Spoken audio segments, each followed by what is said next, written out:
saya sedang berada dalam penugasan BCS mengenai teknik mencetak rongga mulut pasien dengan pembimbing Dr. Gigi Louis Cynthia Hutomo, spesialis ortodonti.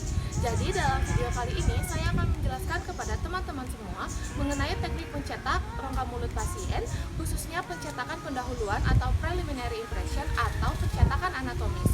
Ditonton terus ya! Jadi dalam teknik mencetak rongga mulut pasien ini dia terdapat dua cara. Yang pertama dia ada preliminary impression dan yang kedua dia ada yang namanya final impression. Preliminary impression ini adalah pencetakan pendahuluan atau pencetakan anatomis. Alat dan bahan yang biasa digunakan itu adalah stock tray atau sendok cetak pabrikan dan bahan cetaknya itu berupa alginat. Tujuannya ini adalah untuk membuat model studi dan individual tray. Sedangkan untuk final impression ini dia tujuannya adalah untuk membuat model kerja tempat kita untuk membuat gigi tiruannya nanti. Alat yang digunakan adalah individual tray yang sebelumnya sudah dibuat dan bahan cetak yang digunakan adalah elastomer. Alat dan bahan yang digunakan pertama APD, yang kedua alat diagnosa utamanya kaca mulut, rubber bowl dan spatula untuk mengaduk bahan alginat, gelas dan sendok ukur untuk mengukur takaran powder dan air, stock tray atau sendok cetak, di mana sendok cetak yang digunakan adalah sendok cetak pabrik yang terbuat dari metal ataupun plastik, bisa berlubang maupun tidak, alginat dan bahan cor berupa gipsum, serta vibrator saat pengecoran. Kita akan mulai dengan prosedur mencetak rahang atas. Yang pertama, kita harus menggunakan APD seperti gas lab, masker, dan handscoon.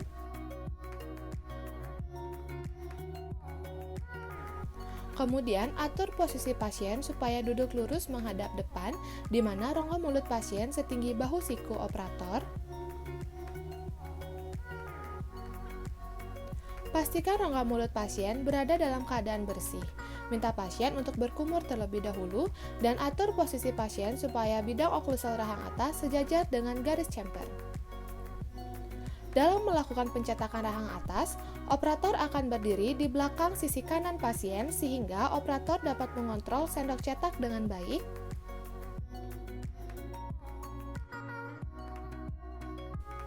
Sesuaikan ukuran sendok cetak yang akan kita gunakan dengan rongga mulut pasien. Pada video ini saya coba masukkan sendok cetak ukuran L dan tidak cukup. Kemudian saya coba masukkan sendok cetak yang berukuran M. Pastikan tersisa ruangan bebas sekitar 4-5 mili untuk tempat bahan cetaknya nanti. Selanjutnya, ukur perbandingan powder dari bahan cetak alginat dan air menggunakan sendok takar dan gelas ukur sesuai dengan takaran pabrik. Tuangkan air ke dalam rubber bowl terlebih dahulu, lalu campur dengan powder alginat untuk menghindari terjebaknya gelombang-gelombang udara dalam adonan bahan cetak.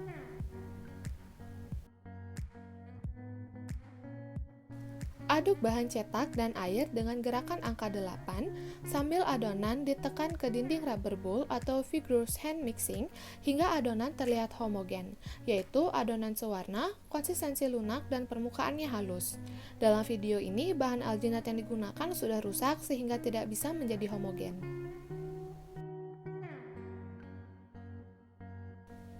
Selanjutnya, aplikasikan adonan ke dalam sendok cetak melalui bagian palatal di bagian posterior, kemudian menyusuri bagian oklusal gigi ke arah anterior sendok cetak. Kemudian, masukkan sendok cetak ke dalam rongga mulut pasien dengan cara rotasi, masukkan satu sisi, putar, dan masukkan ke sisi berikutnya. Lakukan centering sehingga bagian tengah dari handle sendok cetak berhimpit dengan midline wajah pasien, dan lakukan penekanan.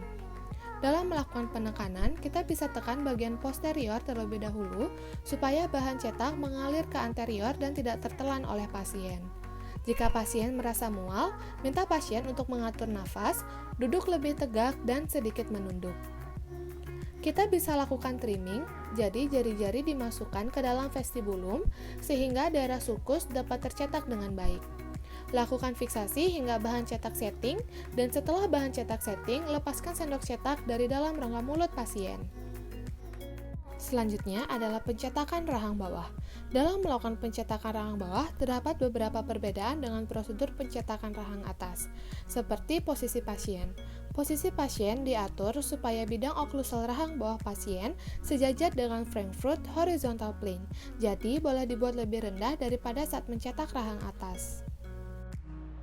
Dalam melakukan pencetakan rahang bawah, operator akan berdiri di depan kanan pasien sehingga dapat mengontrol sendok cetak dengan baik.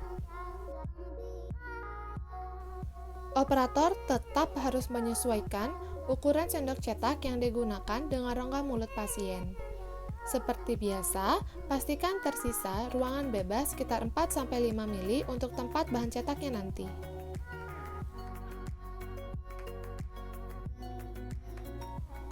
Saat mengaplikasikan adonan ke dalam sendok cetak, lakukan mulai dari bagian lingual, kemudian menyusuri bagian oklusal dari gigi rahang bawah. Masukkan sendok cetak ke dalam rongga mulut pasien dengan cara rotasi.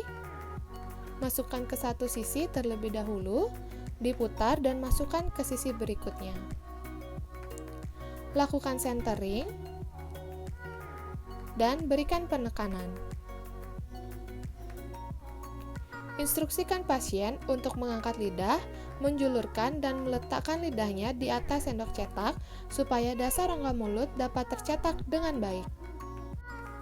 Operator dapat melakukan trimming, fiksasi hingga bahan cetak setting, dan setelah bahan cetak setting, lepaskan sendok cetak dari rongga mulut pasien. Setelah kita selesai melakukan pencetakan dan sendok cetak sudah dikeluarkan dari dalam rongga mulut pasien, selanjutnya hasil cetak harus kita cuci di bawah air mengalir yang tujuannya adalah untuk membersihkan kelebihan saliva maupun sisa makanan yang ikut tercetak.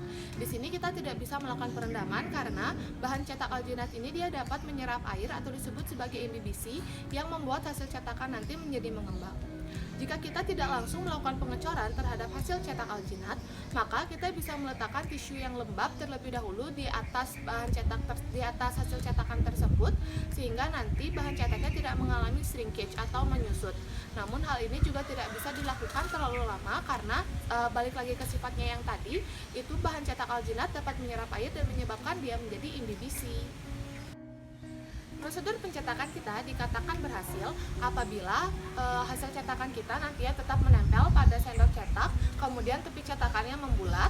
Selain itu, sendok cetak juga tidak boleh ada bagiannya yang terlihat. Hasil cetakan kita nanti juga dia harus bebas atau tidak ada dari porositas, baik itu sobekan ataupun lipatan, dan semua anatomical landmark yang memang kita butuhkan itu harus ada di dalam hasil cetakan kita. Mengenai landmark yang harus tercetak akan tergantung lagi dari kondisi kehilangan giginya. Landmark yang harus tercetak pada rahang atas diantaranya adalah tuberositas, posterolateral dari residual alveolar ridge, sulcus buccalis, palatin rub, labial sulcus, incisif papilla, labial frenulum, area rugae, buccal frenulum, puncak dari alveolar ridge, area posterior dari palatum, hamular notch, dan povea palatina. Sedangkan pada rahang bawah, landmark yang harus tercetak diantaranya adalah retromolar pads, buccal self area, alveolo-lingual sulcus, buccal frenulum, torus mandibularis jika ada, genial tubercle, labial frenulum, labial sulcus, lingual frenulum, mental foramen, buccal sulcus, milohyoid ridge, dan residual alveolar ridge. Setelah kita memastikan bahwa hasil cetakan kita sudah baik dan anatomical landmark yang dibutuhkan juga sudah tercetak, maka kita bisa melakukan pengecoran dengan menggunakan gipsum tipe 2 untuk menghasilkan model positifnya nanti, untuk menghasilkan model studinya nanti. Langkah yang harus kita lakukan kurang lebih itu sama. Yang pertama, kita harus mengukur dulu perbandingan antara powder dan air yang digunakan, dan ini harus disesuaikan lagi dengan peraturan dari pabriknya. Kemudian yang kedua, kita bisa melakukan pencampuran di atas rubber bowl dengan menggunakan spatula. Kita bisa aduk dia sekitar 1 menit atau 120 putaran sampai dia homogen. Kemudian selanjutnya kita bisa letakkan hasil cetakan rahang atas dan atau rahang bawah kita di atas vibrator, yang tujuannya nanti pada saat pengisian bahan cor itu supaya dia tidak ada porositas dan hasil cetakan kita nanti bisa bagus. Di sini kita bisa mengisi bahan cor itu dari daerah posterior. Jadi untuk yang rahang atas kita kita bisa cor dari daerah palatal posterior, dan untuk yang rahang bawah dari oklusal posterior, yang nantinya bahan cor ini dia akan mengisi daerah anterior. Kemudian kita bisa rapikan nanti semua hasil cetakannya, kita bisa rapikan gipsumnya, dan kita bisa tunggu gipsum ini untuk setting. Gipsum setting itu dia akan melewati fase panas terlebih dahulu, baru selanjutnya ke fase dingin. Setelah kita sudah memastikan bahwa ini gipsum sudah setting, maka kita bisa lepaskan gipsum dari hasil cetakan alginat tadi, dan kita lakukan trimming untuk menghasilkan model studi yang baik. Sekian informasi yang dapat saya sampaikan mengenai teknik mencetak yang preliminary impression atau mencetak anatomis, yang tujuannya nanti adalah untuk membuat model studi. Semoga informasi yang saya sampaikan dapat bermanfaat bagi teman-teman semua. Terima kasih untuk perhatiannya karena telah menonton video ini. Sampai jumpa!